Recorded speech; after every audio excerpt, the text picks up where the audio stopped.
Okie dokie dokie. We're gonna have to, because I'm not as smart as I think I am, refine all of the electronic scrap gold that we have recovered from computer RAM, mostly RAM.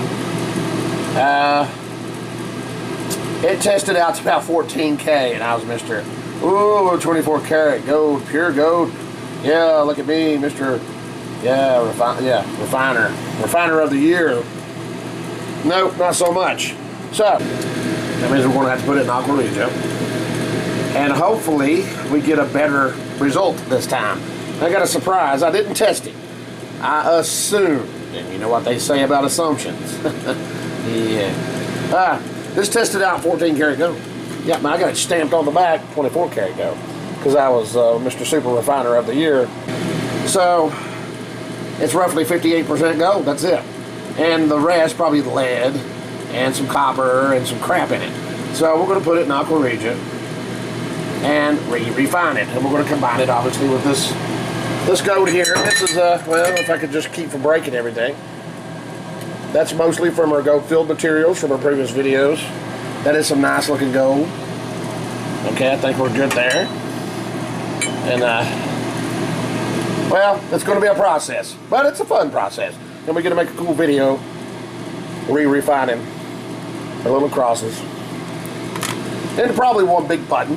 We haven't used our furnace in a while. So Mr. Refiner of the Year here is going to get started and get this stuff in aqua regia. Yep. To the aqua regia drink it goes. That's right.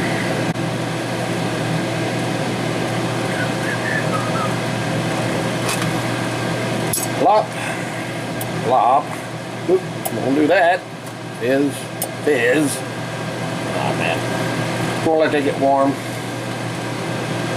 And then we'll lay the nitric acid to it. We're going to see how little nitric acid we can use to dissolve that 3.5 grams of gold, 14 karat gold. And actually, we may be messing up here. May have to import this gold.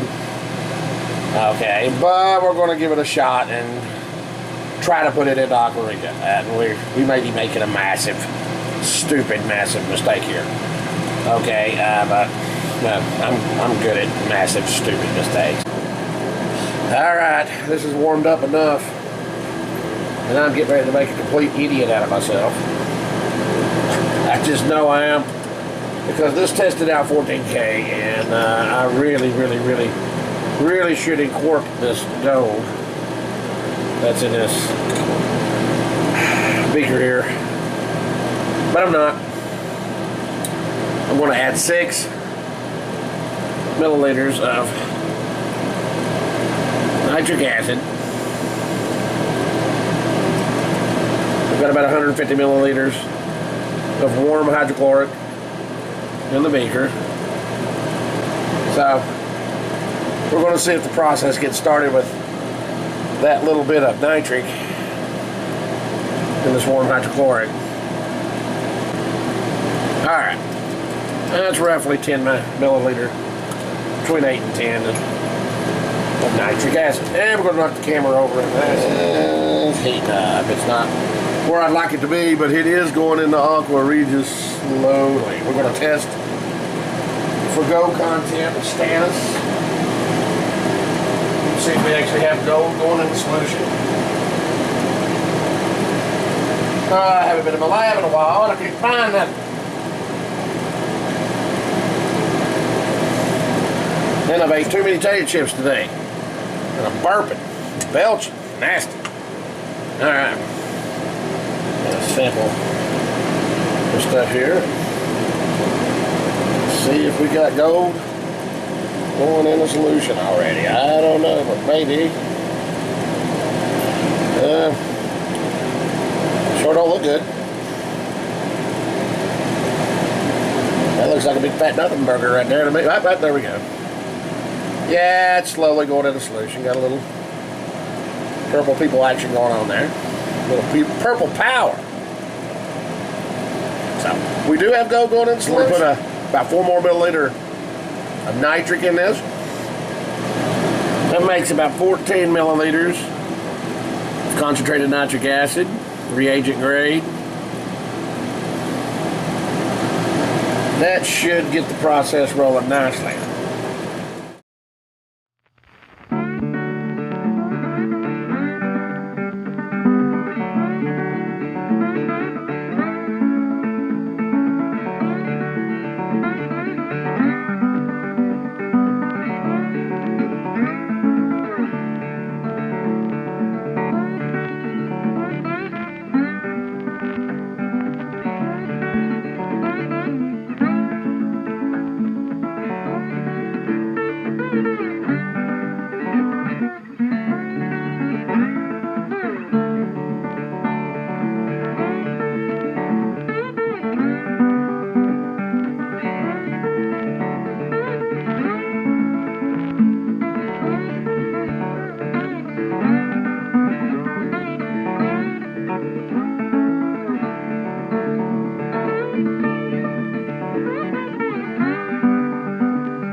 Alright.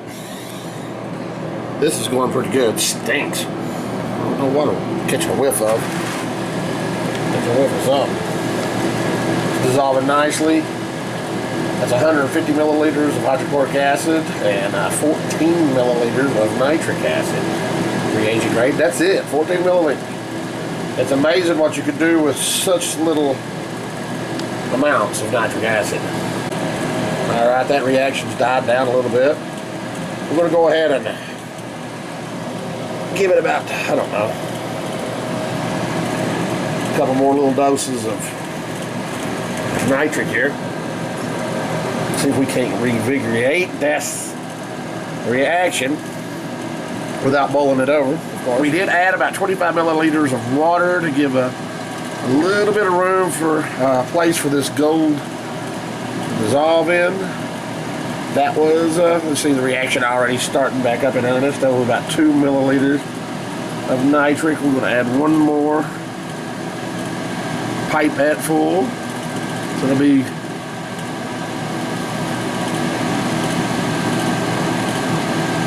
alright. That's about 18 milliliters of nitric acid total that we have added so far. Not a lot.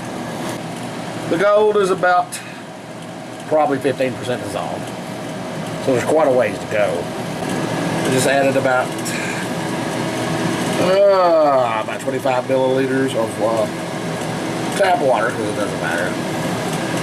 And another 4 milliliters of nitric acid concentrated. So that takes us up around 22 milliliters of nitric acid. The reaction's still going. It slowed down a little bit, but it is still going. So it has one piece almost completely dissolved, and it's still working vigorously on the other pieces. We're going to drop some sulfuric acid in it the next time we check it to precipitate out any lead that might be in it. Alright, we're back for day 2. And we got a little nugget of something in there. I'm assuming it's still gold if you can see it. I'm getting a very slight reaction. I turned the crock pot off last night because I don't trust it to run all night. So it's taking the devil to get this heated back up. We added a splash of hydrochloric, 4 more milliliters of nitric. That puts us up to about 24 milliliters of nitric. So we're going to just let this thing cook for a couple more hours, and let's just see what happens. Hopefully it dissolves. Hopefully. I hope you guys actually learned something when you watch my HillBilly Lab channel. Yeah. Because I just made mistake 647 and added more nitric. That'd be 26 to 27 milliliters of nitric acid in this batch. Incremental nitric dosing works. We're at about 26, 27 milliliters of nitric acid. And I'm seeing a little reaction from that, but I'm making a mistake by trying to dissolve that little bitty piece and not just running with what I have. Okay, trying to get the last 10%, and it will take 90% of the effort to get the 10%. It's actually the 80-20 rule, and I'm breaking it. Okay, so, yeah. All right, we'll see what happens here in the next hour. But it is reacting. As I sit here talking, I'm watching the reaction heat up a little bit from adding that nitric. So I could be right in the end making the mistake, if that makes any sense whatsoever. Okay, we've lost a lot of gold in my amateur process of, you know, with not knowing how to coupelle correctly. There's a lot of gold that's trapped inside of these coupelles, I predict. That's why I saved them, so we can process them later. We have a, you know, about 5 pounds of filters stuffed inside of here. We've saved all the material, okay, to be able to recover the gold at a later date. The gold that I know is there, that, you know, just by being an amateur, not knowing what you're doing, that you've lost. So, I predict about between 1.5 grams, 2 grams of gold, hopefully, we will recover out of that. That's it. I mean, that's it. Does it sound like a lot? But we haven't done a lot. Okay?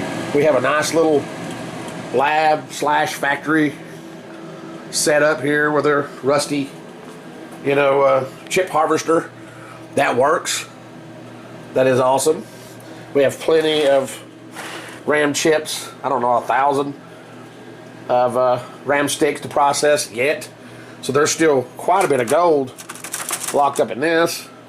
We still have some over in the drawer over there.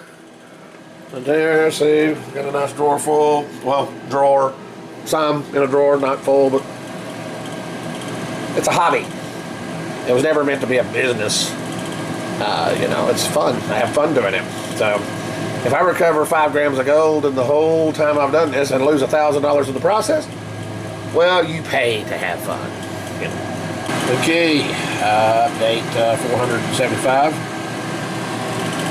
That little nugget is still dissolving. It's getting smaller and smaller, but I am not putting no more nitric in this solution. 24 and 28 milliliters of nitric total that has went into this solution, but it's still dissolving.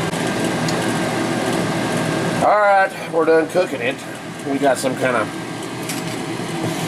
well, I can't win for losing in this hobby. As you can see, we have this I don't know what that is. Contamination of some sort resting right on the top of that beautiful gold solution. I mean, I don't know what that is. I have no idea. I'm trying to get there it is. What is that? I don't know. There's some kind of contaminant, and I'm going to take a little guess. That's probably tin, if I had to guess. That stuff will haunt you unless you do exactly what you're supposed to do to not have to deal with tin. In the very beginning of the process, you will deal with it. And I'm betting that's probably a contaminant of tin. We might triple the filter up and get it out, just like we did with this, and I bet it's the same crud. This, whatever this is that got in our refinement of the gold filled material. Well, it's had overnight to settle, and yeah, we got some funk in here. that pretty clear solution has a nice layer of some white stuff that I'm predicting is probably going to be lead. Okay, or tin. And this, you know, my amateur understanding of all these processes, okay, is if you don't deal with the tin at the beginning, it's going to deal with you all the way through the process. So we have, I think, tin contamination in our gold. We will try to take a sample of this white funk and do a couple of tests and see if we can determine if it's tin or whatever later on, just for curiosity purposes and education. But right now, we're going to have to double the filters up. Try this again. Do a double, triple filtering routine. I ain't busting out the vacuum filter. There's no sense in that. But we're going to try it. We'll get it cleaned up eventually. So we'll be back when we do. All right, a triple filter seems to be doing the trick. You can see a nice white film in the bottom of this flask. Looks pretty clear in this. Absolutely almost perfect. I have a theory, and you can see whatever that contamination is, we have captured it over there. And we're gathering it in that flask. I have a theory. When I was attempting to wash out, but notice there's a perforation. That's crud. That looks like a slit in the bottom of that, but that's actually a little piece of crud. When I was washing this out using water, I think something that is soluble in water just passed right on through. Now, that's just a theory. We're going to test that. And I have to go look and see what contaminants will be soluble in water. I don't do this every day, okay? So I'm going to have to look that up and get back to you in this video, of course. Anyways, this looks good. We have some surface floaties.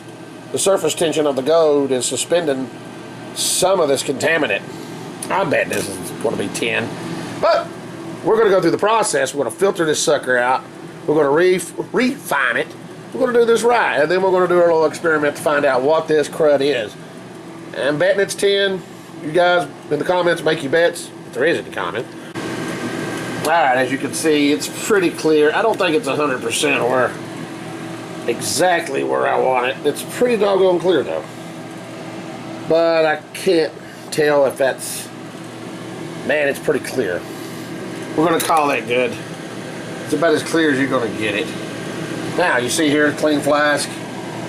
That is the filter paper. We're just going to throw some tap water through it. It's because no contaminant came through this that we can see. Okay, none at all. So we're going to wash this out and see if that contaminant comes through. We're seeing the residual gold come through. This is the triple filter paper. So we're going to get it good and wet. And if the contaminant comes through, then it's obviously something that is soluble in water that caused this mishigash. If I'm pronouncing that right, my Yiddish friends, please correct me if I'm pronouncing that incorrectly. This is not joking either. Alright. So we'll see if it's a water-soluble product that is causing the contamination. And I don't know. We'll have to let this one play out and wash out a little bit. We'll give it a second and let it do its thing. And see if any of the contamination products settle to the bottom or ride the surface tension of this solution. We just have to wait and see. It's just an experiment to see what it is. And hopefully we find out. Alright, well, I think we're dealing with tin 2 chloride. It is soluble in water, tin 2 chloride is. And, you know, you can make stannous chloride out of tin, of course, with some hydrochloric acid. There is some gold, residual gold still in this. Now, theoretically, and I'm seeing some purple, a purple tint around the corner of this, so that is also indicating that that will be more than likely tin 2 chloride. Alright, look at that. That's purple. That means this crap, the contamination, is tin 2 chloride. Simple. We made stannous chloride. And how does stannous chloride react with gold? It turns purple. So, we were able to isolate the mess after doing lots of filtering. It's still not 100% as clear as I'd like it. People, I'm telling you, when they tell you to pay attention to tin, like I did not at the beginning of the process when I started doing the VGA chip, breakdown, and I just ignored it and said blah blah blah blah blah blah blah blah blah, and you see this little layer of cloudiness right on top of this concentrated gold solution. And yeah, that's tin again. But this stuff is medieval as far as following you through the entire process. And it's starting to get cloudier. I can see it just barely right here. Nowhere near what it was yesterday, but it's there. And holy crap, a day later, look at that. You can't get away from it.